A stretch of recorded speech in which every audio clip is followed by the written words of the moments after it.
काय चाललंय का तुमच्या दोघींचं? आमच्या दोघींचं चालू आहे स्वयंपाक. सगळ्यांना शुभ सकाळ. श्री स्वामी समर्थ. स्वागत आहे तुमचं माझ्या एका नवीन छान अशा गावाकडच्या व्हिडिओत. तर वांग्याची भाजी बनवायची त्याचीच तयारी चालू आहे. वांगी चिरून मी काय केलंय, पाण्यामध्ये घालून ठेवली आहेत. काटे तो वांग्याला भरपूर काटे टोचत आहेत. मस्त कांदा वगैरे घालून वांग्याची भाजी बनवायची आहे. आत्याने त्याच्यासाठी शेंगदाणे कुटून ठेवलेत, लसूण कुटून ठेवलाय. मग शेंगदाणे कुटायचे आहेत, भाजलेत, आता कुटायचे. पीठ मळून ठेवलेलं आहे चपातीचं. मग आता आज जेवणाचा बेत आहे वांग्याची भाजी, चपाती, भाकरी. आणि आज मशीन येणार आहे, आम्हाला मका करायची आहे. गणेश, तर गणेशला जायचं आहे मामाच्या गावाला. मावशी जाणार आहे माझी उद्या, मग तिच्यासोबत जायचं म्हणतोय. आम्हाला इथं कामाला मदत होतीये, त्याला म्हणलं थोडे दिवस थांब. मग तन्वीला सुट्ट्या लागत आहेत, मग हे तन्वीला इकडे घेऊन यायचं आहे आणि ह्याला सोडायला जातील. पण गणेश आमचं ऐकत नाहीये, त्याला जायचंच आहे. पण जाऊ द्या. आणि मामांचं चालू आहे झाडावर कसं जाऊ आजूबाजूचं म्हणजे काय चालू होती झाडावरती. तर गाई धुईचं चालू आहे. गाई धुवून फवारायच्या आहेत. आता त्यानंतर काय करा, झाडाची गवार काढून ना एका भाजीची गवार निघल.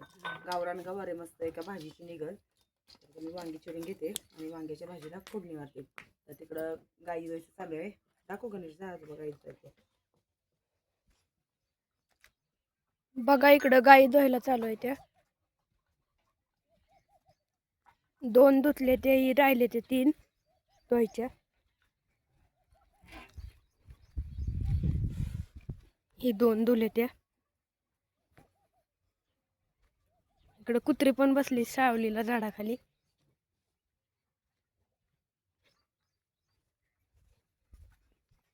लयच ऊन पडले आज ना. ऊन लय पडले. ऊन भरपूर झालंय, म्हणून उन्हाच्या आधी कामं उरकायची. चला मग भेटूया पुढच्या एका नवीन छान. तुला आमरस करायचा आहे? आंबे कुठे ते काढले का बाहेर? हा, बाहेर काढ ना. त्या दिवशी काय झालं, थोडे आंबे आणलेले त्यांनी, ते पिकत घातले. मग त्याचा आमरस बनवायचा आहे. आता काय कर, ते काढून पाण्यात ठेव, मग छानपैकी तुला आमरस आणि चपाती देते. चला भेटूया पुढच्या एका छान व्हिडिओ मध्ये.